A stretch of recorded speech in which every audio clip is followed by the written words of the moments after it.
Hi guys, welcome back to my channel. In today's video, I'm so excited to be sharing with you guys my attempt on creating a piece of artwork for our living room. When putting together our living room, initially a very opulent mirror was something that we really wanted to place above our beautiful fire surround that we have.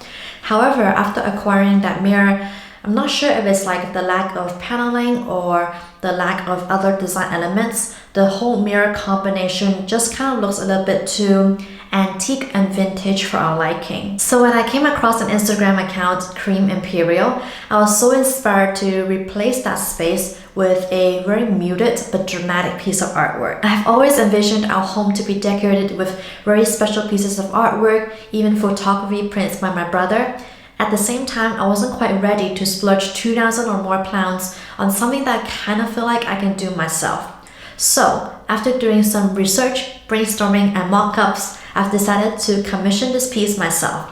So if that is something that you're interested in, then keep on watching. So what I got here is a 100 x 80 centimeters stretched canvas that I picked up on Amazon. Medium-wise, there were a lot of mediums to choose from, from the normal acrylic paints to polyfiller. But after much research, I think this liquid text modeling paste is the key to creating the finishing that I want, though I've never used this medium before, so we don't know how hard or easy it is to work with or how long the drying time is. This is really going to take my A-level art skills to a test, but we shall find out together. I also bought a few varieties to play with. This is the flexible modeling paste, we have the light modeling paste, and we have the normal modeling paste of almost a liter. So hopefully these will be enough. I've also prepped myself some tools like palette knives, brushes to create different textures, and here is my close to nothing plan and set up so that I don't splash everything everywhere. But yeah, I'm just going to turn on some music and experiment.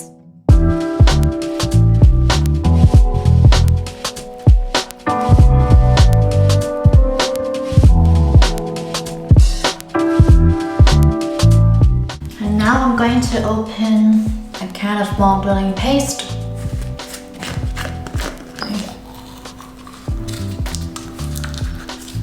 It's like icing. So the plan is to make a base first and then build it up from there.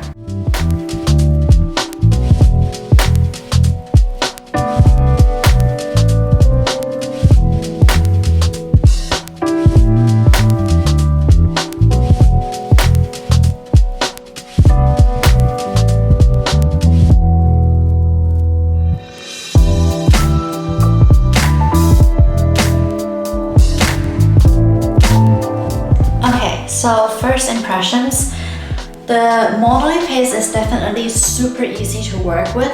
I've already kind of covered the base. I've used already 1 can and half of the bigger 950 ml. I've used a normal, the most basic modeling paste as a base because the other ones I've got is flexible and light. So I thought those ones would be great to create textures on it, right? So now I'm going to pull up the inspiration images and go to town, basically. So I saved some of these ones.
Guys, that took like 2 hours. It was so therapeutic.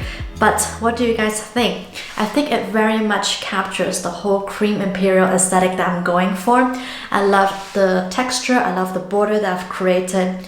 But what I'm thinking of is to purchase another 2 tubs of these 950ml modeling or the flexible modeling paste. As you can see, I've been generous with the amount that I've been using. Obviously, it is still drying now, so maybe I'll give it a day or 2 until I build up the texture again. But honestly, I really enjoy using this liquid text modeling paste. I wouldn't be surprised if that's the medium that the Cream Imperial art uses. So if you're into this aesthetic and want to attempt your own, I highly recommend the liquid text modeling paste or the flexible one. I try to avoid getting the light modeling paste. Initially, I chose this because I thought it might be lighter in terms of the weight on the canvas. However, it has a very whipped cream consistency and it kind of has a cool tone white cast on it. So if you look carefully, there are bits that are a little bit whiter than the others. I'm not sure how they will dry, so hopefully they will dry in the same color because I don't think I'll be using white acrylic paint to cover it up again. I also really recommend the tools that I use, you know, the palette knives, the brushes, even like these little palette knives here really helps to clean up the edge on the border.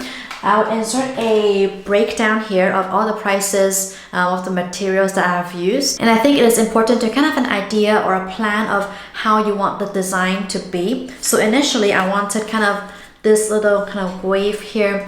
The materials do dry relatively quickly if it's like very thin layered. So that's something to take note of. And when working on your art piece, study what you really see, you know, the texture, the flow of the brush strokes, but of course have your own personal touch and have fun with it as well. I remember my art teacher used to ask me to view my artwork through the mirror or take a picture of it, just because it'll actually give you a new perspective of how your artwork is coming along, which I find super helpful. Ooh, one more thing. So when working with the liquid text medium, it's not a really messy material to work with, but if you are going to scrape the side to get a very clean edge, then it does have some kind of like plaster-esque fallout. So I recommend, you know, protecting your floor with paper or with a cloth. Otherwise, it also have a very slight hint of scent to it. Kind of smells like the white glue that we used to use in kindergarten. So keep your space ventilated and you should be fine.